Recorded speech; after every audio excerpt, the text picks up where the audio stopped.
To edit images using natural language like this, here's what you need to do. Inside ChatGPT, select and upload your desired photo. Now using natural language, I'm simply gonna ask ChatGPT to adjust the lighting of the photo and make it more cinematic.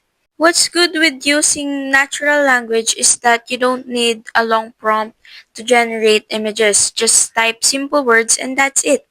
Now let's see what ChatGPT creates. And would you look at that?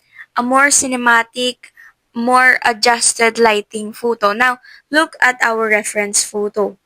You can see that it is a raw image that needs editing. Let's get back to our final photo.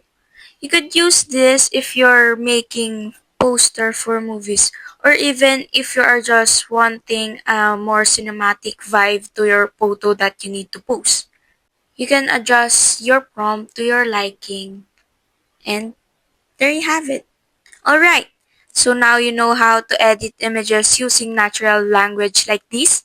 Watch this playlist to get more image prompt ideas.